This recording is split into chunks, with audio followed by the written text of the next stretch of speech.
Today I would like to introduce Kevin Matthews, a leader of successful decriminalization campaign of psilocybin mushroom in Denver, Colorado.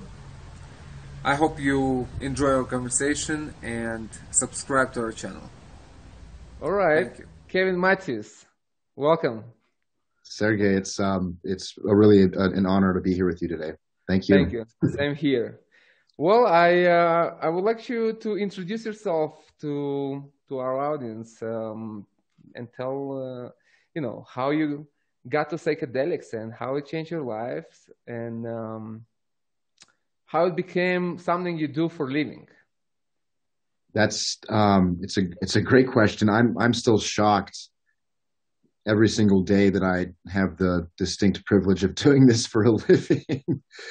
And I think the biggest lesson that keeps getting reinforced every day is how can I work towards being a better conduit for this work and getting my own self out of the way and knowing that my own self is also very much a part of my experience. So it's a very interesting balancing act. And I'm currently the founder of Vote Nature, which is my new democratic psychedelic reform startup, which I can share more about later. The past 3 years, I've been a professional advocate in the plant medicine ecosystem. I was the campaign manager for Decriminalize Denver in 2019 and worked with a bunch of other amazing and tremendous people to decriminalize psilocybin mushrooms in Denver. And man,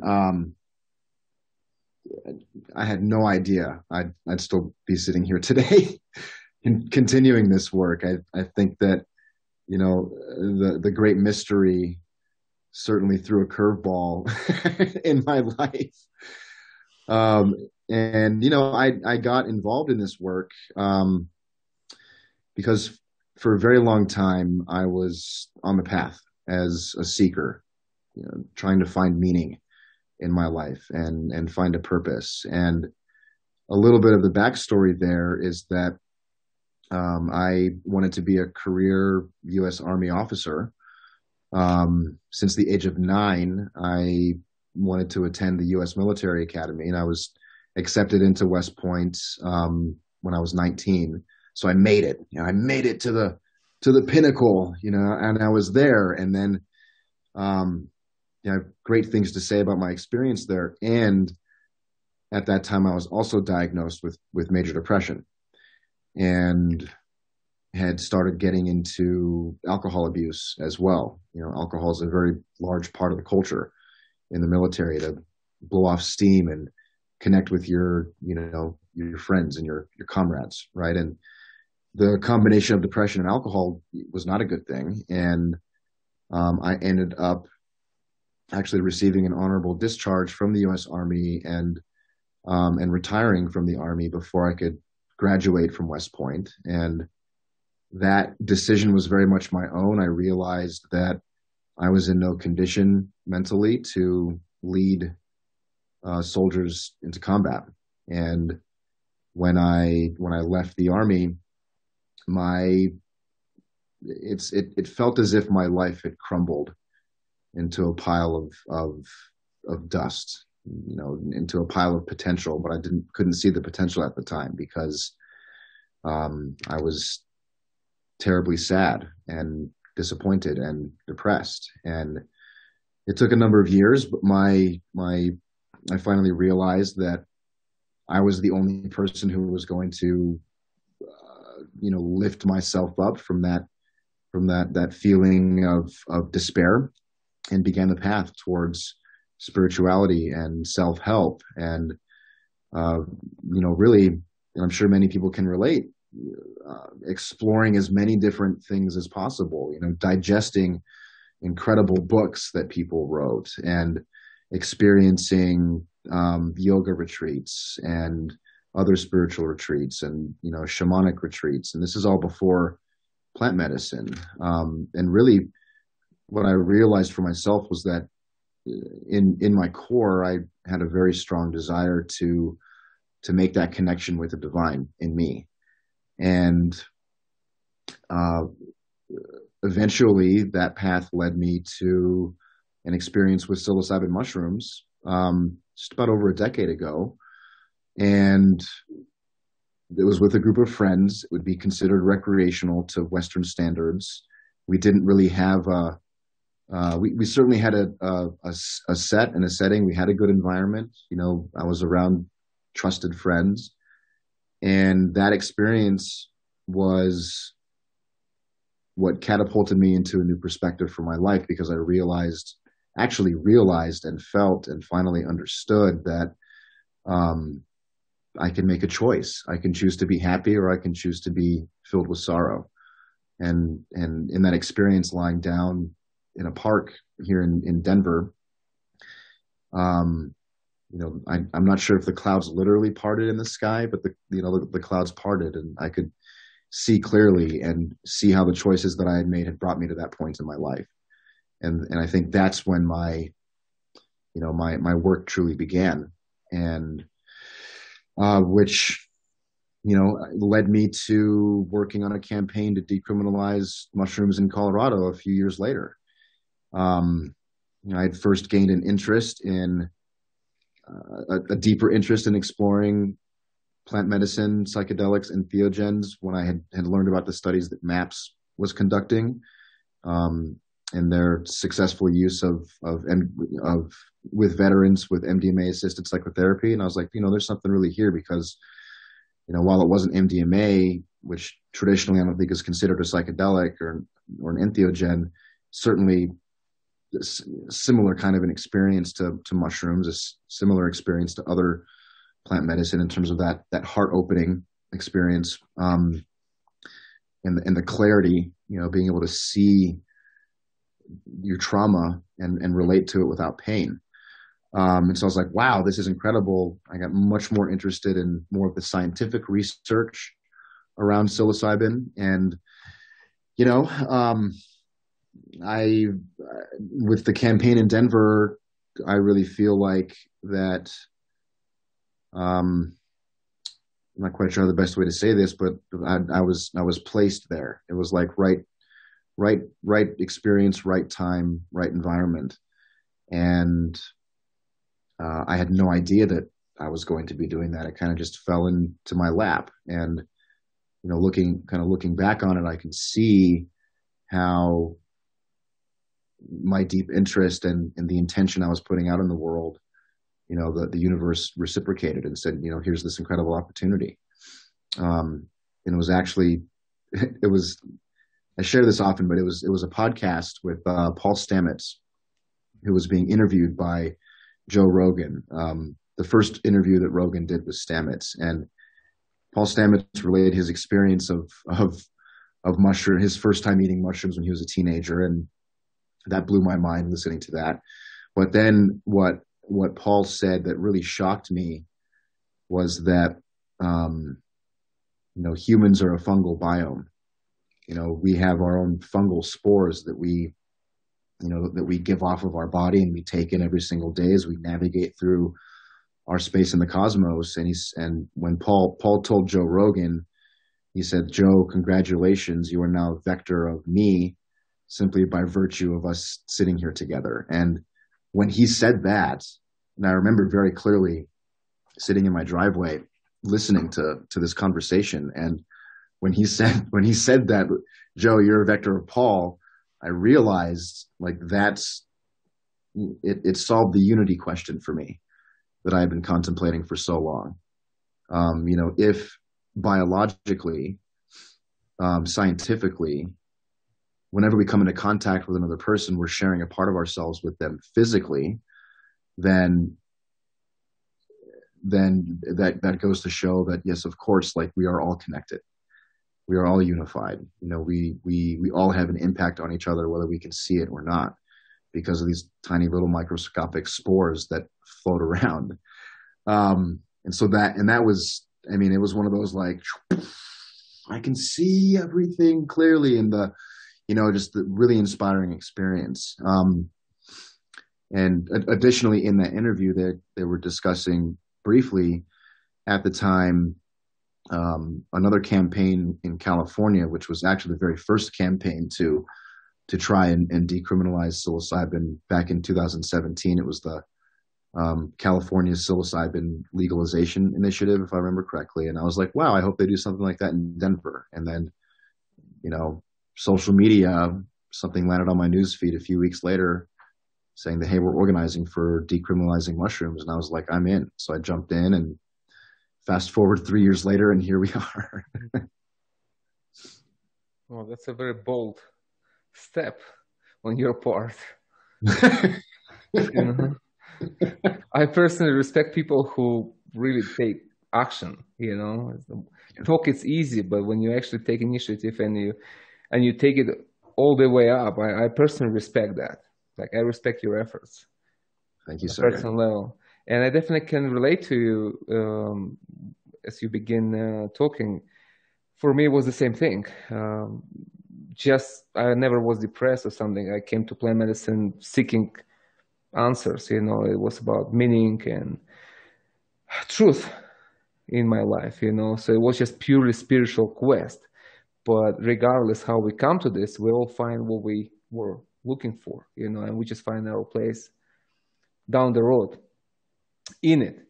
So before you wanted to start this campaign, why did you want to start this campaign? Did you feel like there was a fear around taking psychedelics, and you just didn't feel comfortable with doing it yourself, and you understood that much more benefit could be done if people would not be afraid to go to jail for expanding their consciousness and healing themselves? Was that the motive to start that? A lot of those points, and for the record, like, it actually wasn't my idea. It was someone else's idea, and I think it was it was in the zeitgeist. It was in the consciousness at the time. Like, this needs to happen, and the short stories that I was asked to lead the campaign because of my commitment and I guess professionalism and other experience. And for us, it was really simple. It was it's an incredibly powerful, naturally occurring healing teacher. No one should be criminalized or face any of these severe criminal penalties for simply possessing something that grows from the earth, and of course the medical research, I think, really in many ways is what enabled us to be so successful in Denver, was because at the time there was almost 2 decades of really positive research. And so while we had that to lean on, we weren't talking about medicalization at the time. We realized that if we're going to stop denying human history, and we recognize that the Controlled Substances Act was a political act, and some may argue, and I'm pretty sure I believe in this, it was a racist act to criminalize a certain segment of the population. We didn't feel like mushrooms should have anything to do with that. And then considering as well that even today, hundreds of thousands of people can potentially benefit, and we don't want to have to wait for some company's patent to get approved by the FDA for folks to have access to this healing. And so, going along with that, we realized that, education was critical, and if that we were going to honor the ancestry and the traditional use of mushrooms, or, really any other entheogens, that it needed to be liberated, and that folks should have the choice, to both cultivate their own mushrooms, to go see, a Western licensed doctor for an experience, or to sit with their local guide or shaman or experience, curandera, right? And that it's not the government's job to dictate who has the right to use these medicines, and no one should go to jail for them. I completely agree with you. I was on the same path, fighting for the same cause in my own humble way for 15 years now, since I got to the plant medicine world, and my life was in jeopardy in my youth. I could end in jail, or who knows what could happen to me for my passion for altered state of consciousness and consciousness exploration. And that was just so wrong to have that guy who was like 17 years old, who just popping ecstasy pills in the forest and reading Sufi literature, to be arrested and thrown in jail. It's like, this is wrong. The whole thing is wrong. We need to change things. So it started off, then. And then later, of course, when I got to the plant medicine, I realized that this has to be much broader. The movement has to be much stronger towards that. And unity is very important. If we really want to bring it to the level of, legalization and decriminalization and recognition, it has to be well supported by many, many people and different, medical and legal and people who just, doing this for life. You have to have support from many sides in order to advance this cause. So when I heard about your work, I thought, wow, this guy is bold, It's a serious movement. Legislations, decriminalization, he means business. So since we are all in it together and it's very aligned with what we do, I thought it would be great to connect and cooperate. Oh, thank you. Thank you, Sergey. I mean, bold moves, I had no idea at the time. I think if I had thought about how bold it may have been, it would have never happened. Like, whoa, that's a little bit scary. But what really gives me faith in this movement and inspires me are the thousands of people who've been impacted by this work, and I know that yours is no exception. When I watched The Cure and got to know you a little bit and listened to the folks who've worked with you, the work you're doing at Huachuma Wasi is incredible. And we need more of that in the world and more awareness around the potential of working with these medicines. Because, to me, I think we can all be bold. We can that might be needed and necessary to really push this movement forward, especially in a way that's that honors and respects, traditional use of these plant medicines. The beauty of this movement, like you were saying earlier, we have to reach a lot of people, and it needs a lot of support from people from all walks of life, right? And so the beauty, which I really remind myself of, I try to, especially navigating the stressful times, like that's the beauty of this movement, is that it is, because at least the work that we're doing, it's grassroots, it's working directly with people. The absolute pleasure that I get to experience when someone shares their story of healing and transformation, right? And then knowing that, I firmly believe that this is a human movement. It can impact so many people, and I believe that we all really need to come together and work together. Those of us who are, on the front lines of this, at least here in the U.S., to share our stories and share our message in a way that can reach people. So it's very different. The grassroots movement, it's apolitical. It's not political. It's people from all walks who are supporting it. Would you like to share how did you cure your depression using psilocybin? Yeah. Yeah. And I'd like to say that I'm certainly not cured because I'm human. I still experience moments where I feel depressed. I think the biggest difference now, and the difference for me in terms of not having a diagnosis anymore.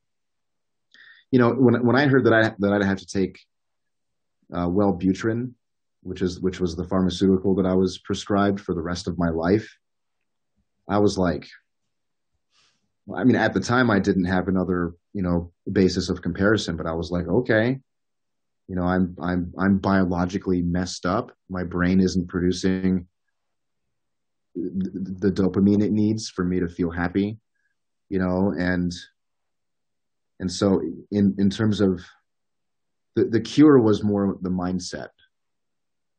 The cure was a reframing of perspective that occurred, and finally understanding that our mind is so powerful, as as distinct from the body or the brain, right?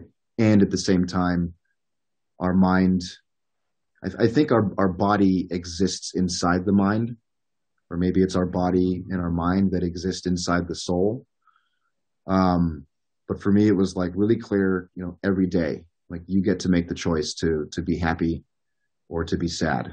And especially in the difficult moments that show up in life, is like you always have that choice, and I think, I mean, goodness, working with plant medicine has certainly taught me that the challenging moments that arise, the moments that scare us or move us in a really powerful way, and especially a challenging way, those are the moments that contain the most potential.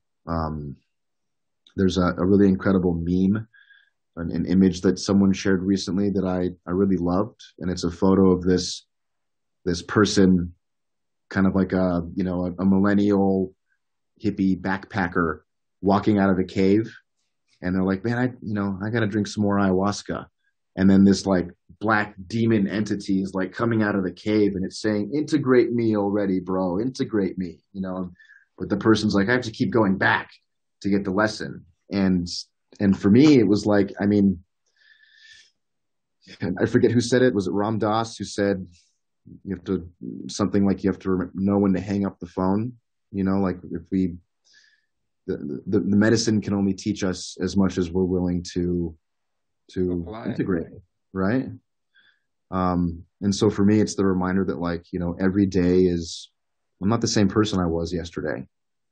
And every day I can make the choice. So, and I'm human, so I'm going to experience sadness. I'm going to experience depression. I'm going to experience fear and pain and sorrow and all the things that go along with being human, because it'd be so boring if we didn't have that stuff in our life to navigate with. And so that, that's what I'm most grateful for is again, it's that shift in perspective and knowing that I have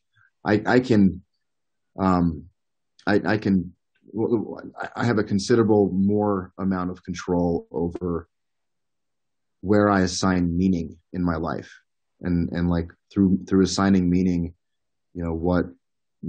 what's valuable for me. And yeah. You nail it. I mean, that's really that's the key to healing. That's what I see in our work too, that the medicine shows you that you actually have a choice, and it's a choice that happens in the moment. It's right now, and you make a decision how you want to live your life, and that empowers you so much that you can really rewire yourself. You can change your mindset, and that can be reflected on the physiology. That's how I see it. I see that the healing actually starts, and that's where I focus my work too, on a spiritual. I'm not preoccupied with the physical. To me, physical healing, it's a side effects of the work we do. It's a byproduct. It's a spiritual connection to yourself. It's finding the core of who you are, and empowering yourself with truth and meaning, and that makes a difference in your life in the long run, and heals your depression and anxiety and fears, and that's like to boil down the process. So that's, I see a lot of similarity in, although we use different plants, but the process is very similar. The healing process is very similar. It's coming through your mind, through your spirit, and going to your body. Yeah. Um, And I started on this path from that spiritual perspective. mm-hmm. And I've recently reignited that passion. For a while there, I was in like the policy heady, analytical space for quite a while. And it was just recently where it was like, well, we need to go back to the foundation of it for myself. What was the foundation? What are the first principles that had me start this journey in the first place? And it was absolutely spirituality, which is something that we still don't talk about very much, at least in the professional policy reform space. And I'm hoping that one day soon we can start to talk more openly about that part of this work. I think it's very important. That's what I wanted to talk to you about. One of the things I wanted to bring up, and since we were talking about this, let's just maybe touch on that. I see a big difference, and over the years, even before, I saw many kind of people who were doing psychedelics, all my friends, and, I've always been in that circle. But I saw there were a difference between people who were thoughtful and seeking and those who weren't. And, all of us, we did psychedelics, but the results were different. People who were seeking for answers, reading, thinking, contemplating, it seems like they were growing through it. They actually matured and become wiser in their own ways, And there were others that used psychedelics as an escape from their boring lives, and then that didn't go very well. I've seen people losing their minds too, dropping acid every Friday, and that wasn't my case. I mean, for me, every psychedelic experience was like a new era, like a new rebirth, new like, wow, this is unbelievable. This is real stuff. I mean, this is how we grow. This is how we learn, For me, it was like an awakening each time I did that, regardless what was it, But it wasn't true to everyone. So I thought it was very important. And I, in my work today, I implement it very much. I mean, I come to medicine from from Eastern philosophy background, Zen Buddhism and then Sufism. I was coming from that. So I bring all that baggage into the plant medicine work. And I really find this to be a great synergy, combining the Eastern wisdom with the energy of the plants. And that's, I see the best results, like personally on me and on people who are coming here. So, and what I thought is like, it would be important to have this as a part of education, as part of policy making. I don't know how would you implement that how would you put that in a legislation? You have to read Ram Dass or Suzuki. I mean, you can't do this like this. But we have to find a way to kind of to bring the spiritual aspect, the dimension of spirituality and shamanism into the psychedelic world. If we don't want to lose the track, because just doing psychedelics, to me personally, it's not enough.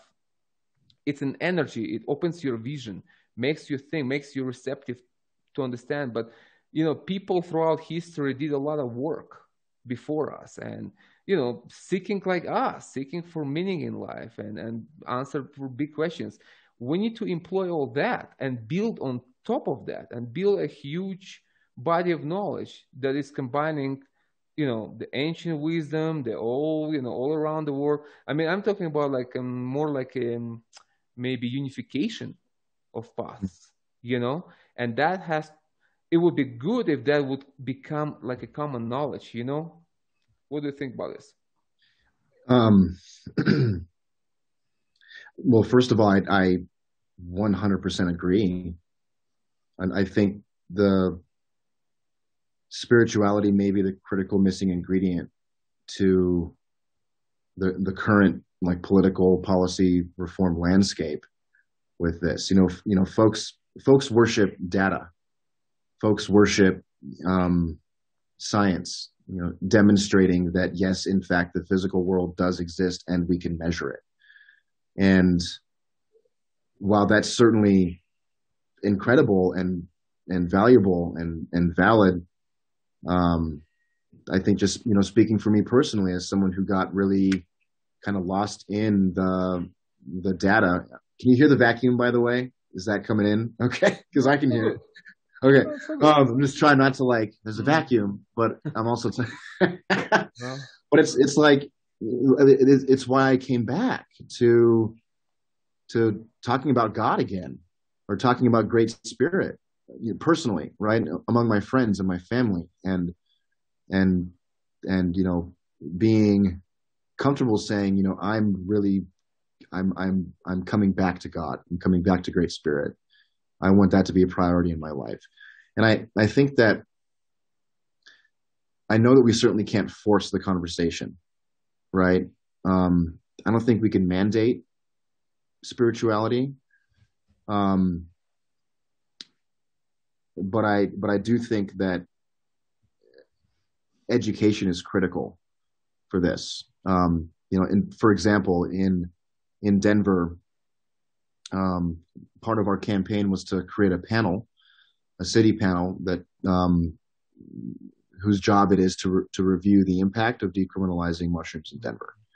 I'm on that panel. I'm the president of the panel, and then a part of our job is to also make recommendations to the Denver City Council. And we're having our first presentation to Denver City Council pretty soon in the coming weeks. And in addition to recommending that we also decriminalize sharing and gifting, and that we decriminalize community and group facilitation, we're also encouraging the city to co-brand with other organizations on more public education and public service announcements.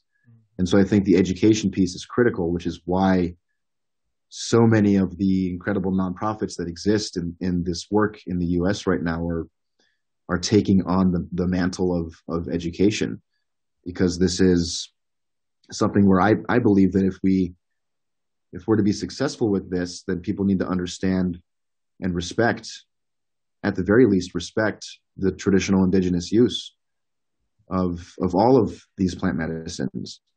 And then from there, at the very least, folks can see that, I mean, this was an integrated, very spiritual, part of these tribes and cultures that existed and utilized these substances. And then I think that, I'm hoping anyway that, I kind of came back, right, to spirituality. So I hope that, if we're going to allow this movement to organically unfold as much as possible, then my thinking is that it's going to revolutionize. It's going to revolutionize. It's going to transform. I think we're looking at potentially a cultural reformation, not just here in the U.S. but across the world. Where reformation? What are we reforming? We're reforming our relationship with nature, and understanding our integral part of being a part of nature, and recognizing that we're not separate, and that every action we take, every action we take has an impact on the environment, whether it's the environment of this office space or the environment of the culture that we're in, or whatever it is. So I think it's that reconnection to nature, which then, in my mind, that reconnection to nature inherently involves spirituality, but people get to kind of make up their own minds about it. Well, your approach is pretty shamanic, Did you go to Mexico? Did you go to Oaxaca? No, not yet. Yeah. Not yet. I need to. I think I would recommend that take psilocybin with actual, Mexican shamans there, and see what they do. I didn't do psilocybin in Mexico, but I did peyote in Mexico. So, but although it's different plants, but different traditions, but it's the same spirit kind of thing. It's the same thing that we were talking about. It's a connection to nature, very deep, and through this you realize your new self, and you find your own place with it. And it's very important as a leader, I think, not maybe for everyone, but as a leader, it's something to do. It's something to definitely experience in a shamanic setting and ceremony, because it's different than just taking psilocybin on your own and in different setting. I mean, it's a foundation that can be very helpful in the future work. I 100% again agree with that. In terms of shamanic work and being in that kind of a space, again, it's all been here in the U.S., but another medicine that I work with ayahuasca as well. My teachers, my curanderas, they were initiated into a Peruvian lineage, and they carry that wisdom back here. Before COVID, they would spend half the year down in Peru. But it's different though, and I know it's different than actually going to Oaxaca or going to the Sacred Valley and experiencing it directly with the medicine keepers, with the lineage holders. And that's something that you said it, it's on my agenda. It's important link to establish, on a personal level and for the whole movement. Now, I want to ask you how were you during the pandemic? Did you do mushrooms or ayahuasca, any psychedelics, any shamanic? Yes. Ayahuasca, not ayahuasca. So I just had a pop up on my screen. Okay, go away, pop up. There we go. So actually, my father passed away. Thank you. Yeah, thank you. He passed away a month before lockdown. Like February. In February, yeah, and mid-February, and at that time, we were launching the nonprofit that I co-founded as well, and so, very, very busy, like busy from a business perspective and from like an engagement perspective, trying to work with others to lift up this organization, and so that took up, and of course, grieving. The grieving was an initiation in and of itself because I was an only child, and my father was not married at the time of his passing, and I still integrating that, still grieving, but I think that's in some ways a rite of passage for folks when their parents pass away. It's to all of a sudden there's a tremendous amount of responsibility on my shoulders to manage his estate and to ensure that his worldly self was taken care of in a healthy and safe way, right? And his belongings and all that stuff that goes along with it. And then I did sit with mushrooms as well. And I usually eat mushrooms twice a year. I brew them at home. I acquire mine from a friend who's a very experienced cultivator, and he puts amazing intention and energy into his work. But then I do the 5 grams in total darkness, and so I did, and it was really helpful. And I think that my experience with working with these medicines helped me navigate more clearly all the stuff with COVID. And it really let me know, that nothing is permanent, right? There's always a risk. You could get sick and die tomorrow. Goodness, we're human. We're actually very frail in our physical form, right? But it's that spirit, it's that inner vitality that I think makes us, infinite beings in some way. And so it was helpful.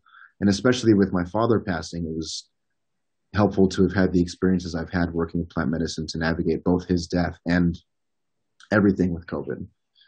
And I'm married, and I have a 6.5-year-old son, and so we got to spend a lot of time together. Same here. I got, like everybody else, we got by surprise with all this, and for the first month it was difficult, while you still, figure out things. And then I didn't take the medicine for a month. That's like the first month in like 12 years I didn't have any medicine, And then I felt so disconnected and started to feel depressed first time in my life, I never knew what depression even means, but all these like lockdowns and the world shutdowns and the virus, and I'm worried about my children, how do I protect them? And then we realized that, okay, kids are safe, but the parents are in danger, and then that's another fear. Okay, then if we die, how they will live? It's like I have two daughters, like 3 years old and 10 years old. So it's like you go through all this madness, and you kind of really losing connection with spirit. I felt like I was distancing myself from my own powers, as the fear was settling, and the media and all this injection and hypes. And then I just forced myself into the medicine, took the medicine, went in mountains, and in the same day I feel like I'm back to myself, I'm back to my senses, I'm back to my core, here I am, like, whoa, where did I go for a month? I just disappear into like this vortex of fear, it's like, whoa. So I started to do medicine, often, like every week, and then wrote another book just to do something good with my time, something useful. But then I saw really how important it was to have the access for the medicine for me personally. And I have medicine in my blood all the time. I mean, it's like I am the medicine, But imagine how much difficult it is for people who doesn't have medicine connection, who doesn't have that realization of themselves. I mean, they feel very lonely and very scared and very like isolated. So to bring medicine into the world, especially now as we're, going through this madness, which continues, it's more crucial than ever before. That's my message, basically. It's like if before it was a matter of, I want to understand how the universe works and where I go after I die. I mean, that's so cool, but that's like, in the world we live today, it's like it's a secondary, it's like in the world we live today, it's how you keep sane. That's the question for me. It's like how you maintain your sanity, and the spiritual growth. That's a secondary thing. Everything comes secondary to your sanity, to your mental health, to your, core being as human beings. So you don't lose it, and you help others who have hard time to deal with all this, So I want to touch on another thing, the decriminalization thing. I'm obviously for decriminalization, and for me, always I feel like nature is legal, and illegal nature is not even a concept I can contemplate. It's like I understand it exists on a level of language and laws, but on a level of spirit, I don't understand that. I don't understand how a plant who was here before any human came alive, or transformed from a monkey, can be illegal. It's like it just doesn't really adds up in my mind, So I'm definitely stand for that, and I think people have the right to use nature for healing and regeneration. This is our motherland for all of us. It's our motherland, our earth, and everything it has. So I'm on that side, but as I think more about this, it's like I see a bit. I see an issue in this. It's to me it seems like it's a double-edged sword.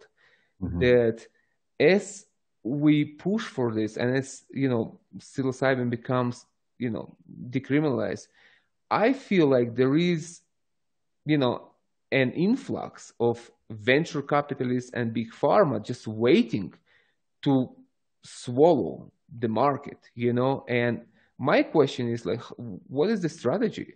I mean, we have to have a strategy to deal with it, because the question is like, who will be in the driver's seat in terms of research, policy, education, like what do we do with this? Because there is a lot of money to be made in this, and these people only coming from perspective of money. It's investors. They don't care about healing, don't care about anything. They just want return on their investment. That's the truth of it, And big pharma, we know also, when big pharma comes, then we know what happens. I mean, we don't want to see something special, a psychedelic, field, which is very diverse, and becoming, just another business model, and taking the sacredness and putting it in a pill. You know what I mean? It's like we're opening the door for people, but we're also opening the door for other players, who are just ready to get into the game. So what is the strategy here? Yeah. So a really good question. And I think we're still kind of forming the strategy as we go. I mean, gosh, since we decriminalized psilocybin in Denver in May 2019, Oakland followed suit 3 weeks later with decriminalizing all entheogens. And now we have 6 cities in the US where there's decriminalization. I think that's correct. Of course, we have Oregon, where they legalized it for therapeutic services, right? And then other states that have more broad all drug decriminalization. So, and then we have, it must be close to, or maybe even a little bit more, a $2 billion market cap in North America with just psilocybin alone from these, massive companies that have formed. Over 200 companies, whether they're venture capital funds or whether they're psilocybin manufacturing companies, 200 or more have been formed since we decriminalized in Denver. And, a lot of folks are looking at this as like the next big land grab, like cannabis was, right? Where folks are really just interested in turning a profit, and that's all they care about. And they want to dominate the space, monopolize access. So, and then we have companies like Compass Pathways, who I think their CEO went to Oregon to try and shut down the implementation of Oregon's psilocybin therapeutic model, their legalization. And then we have companies like Compass Pathways again, who are trying to patent the therapeutic process in the environment, like the texture of the couch and the draperies. And so, I think that because it's a big conversation in my space, and I think that the first thing we have to recognize is that there's no fight here. We shouldn't try to fight against these big corporations. What I think that my job is to get as many folks empowered in this movement as possible. Compass Pathways, maybe I keep saying their name, and it's okay if I say their name. And other companies, they want to, maybe they're interested in their bottom line only, and they want to make billions of dollars. If we're staying true to this movement, then I think my job, now that I'm in this position of leadership, right, is to inspire and empower 1 billion people. Because if we can stand up together and make our voices heard and say, this is what we want for this space to look like, that can make an impact. And not only, so my solution, which is Vote Nature, is that it's not only, empowering people to share their stories, much like Thank You Plant Medicine has done incredible work from Thank You Plant Medicine. David and John are amazing individuals, and they were so much of an inspiration to me, right? But it's like, how do we not only inspire people to share their stories so that, average everyday Americans, they can put a face and a voice to this movement and actually relate to somebody that they know who's gone through a healing experience. But how do we also empower those folks to have political influence? And so you know, and for me, the answer is, well, how do we get more people involved in the political process and make it really, really, really, really easy for them to get in touch with their elected officials and tell them, like, look, we want decriminalization first. Decriminalizate, as long as we have decriminalization first, then we can layer on top of that other models, you know. But as long as folks are not being criminalized for using, possessing, cultivating, sharing, gifting, and working in community with plant medicine, that evens the playing field in some way, and then it kind of makes it safe. It's like, okay, if folks are allowed to, you know, cultivate their own and sit in ceremony with their allies, you know, then it's okay. Then we can layer on top regulated models, because here's the thing too, is something and maybe you have some insight here, Sergey. Like, you know, decriminalization is equitable. It makes, you know, it's accessible. And then the question is, well, what about the rest of the population who don't have any idea about plant medicine, who may be really good candidates for using plant medicine to heal, but they're not connected to the psychedelic community?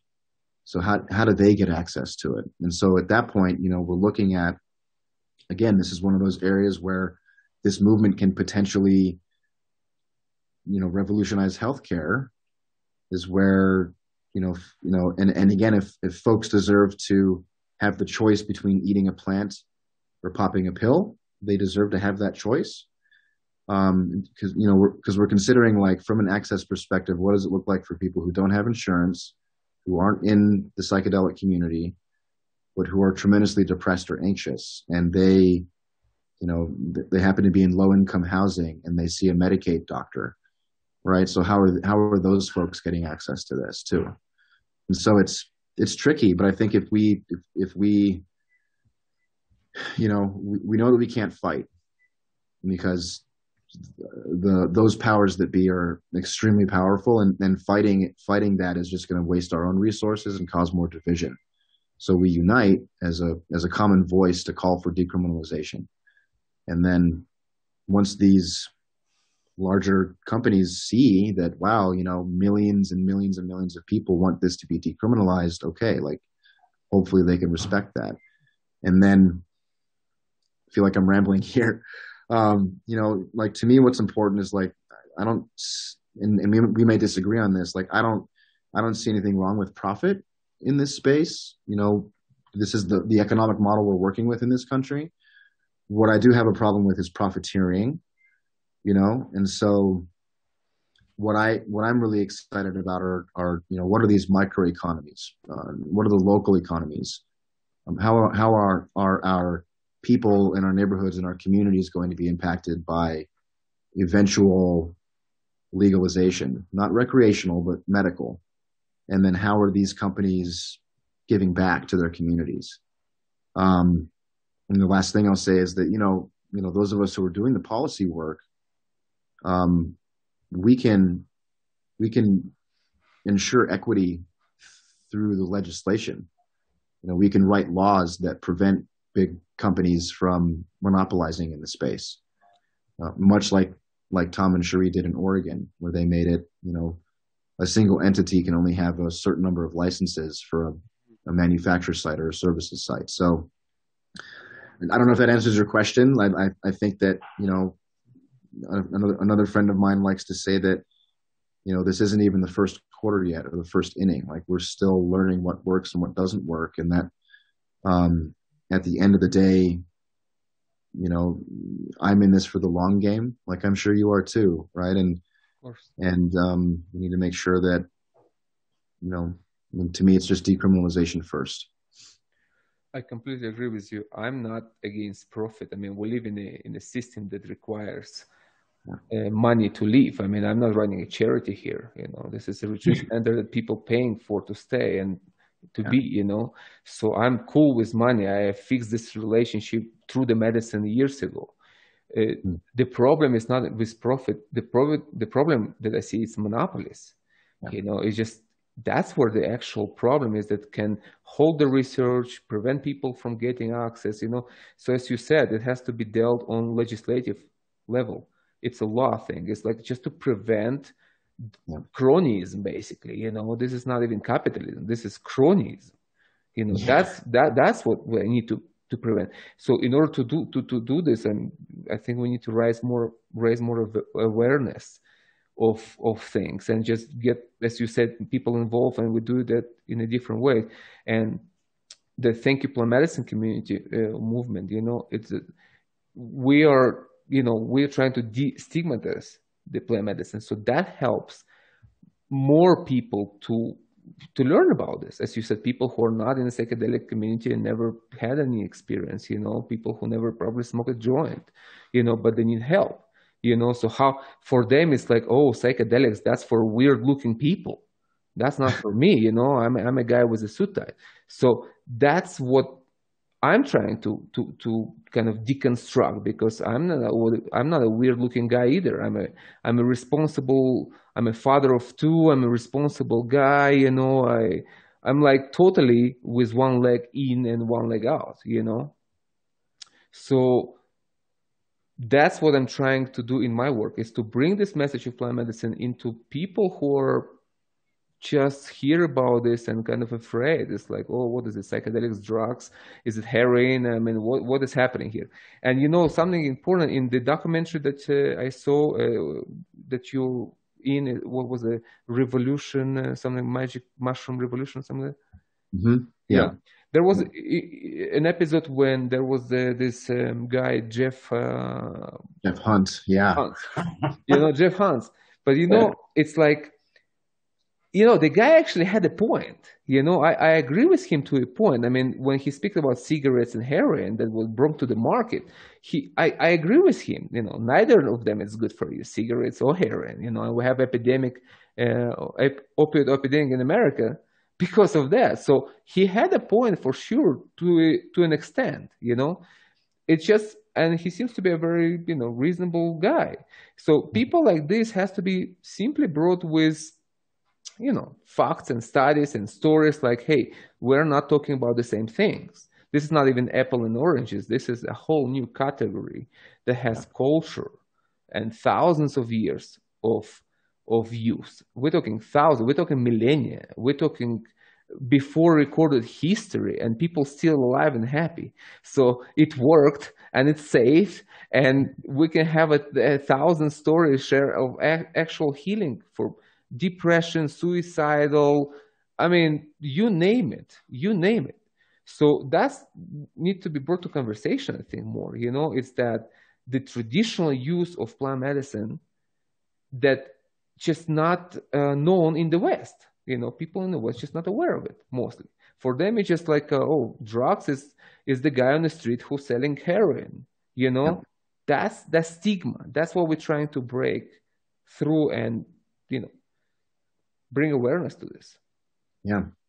I believe that it's our stories that are really going to make the most impact here, and because I've seen it with my own eyes. People go from being oppositional, straight up, no, to being, whoa, really?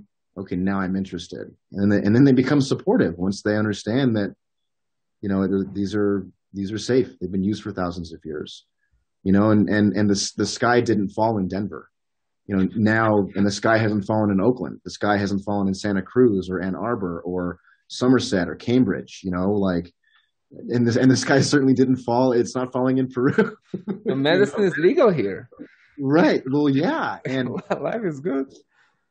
So it's interesting. We have, it's 50 years of programming, 50 years of So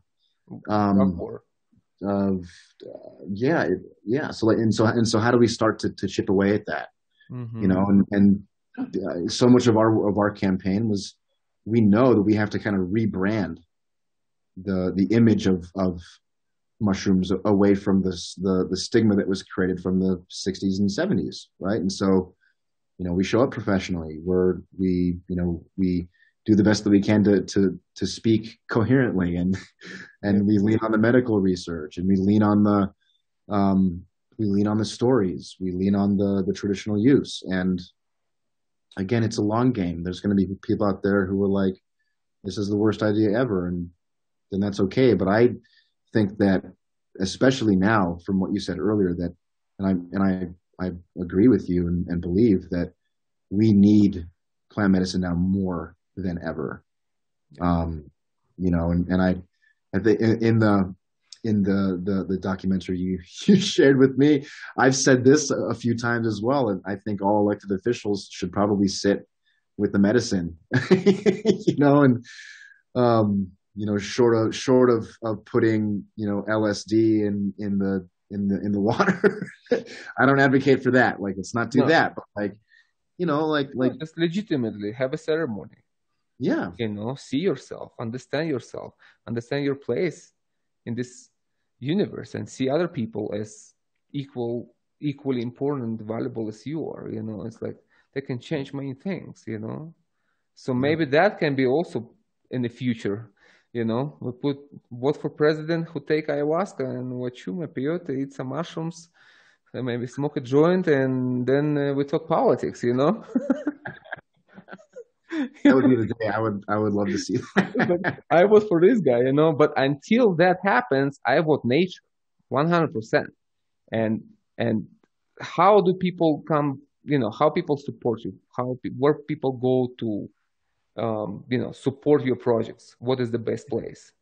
Yeah, thank you. Anybody can go to at Vote Nature, Facebook, Instagram, LinkedIn. I don't use Twitter that often. There's an incredible new social network called BitClout, but I'll just leave that there. We're on there as well. It's blockchain based. It's crypto based. And then, yeah,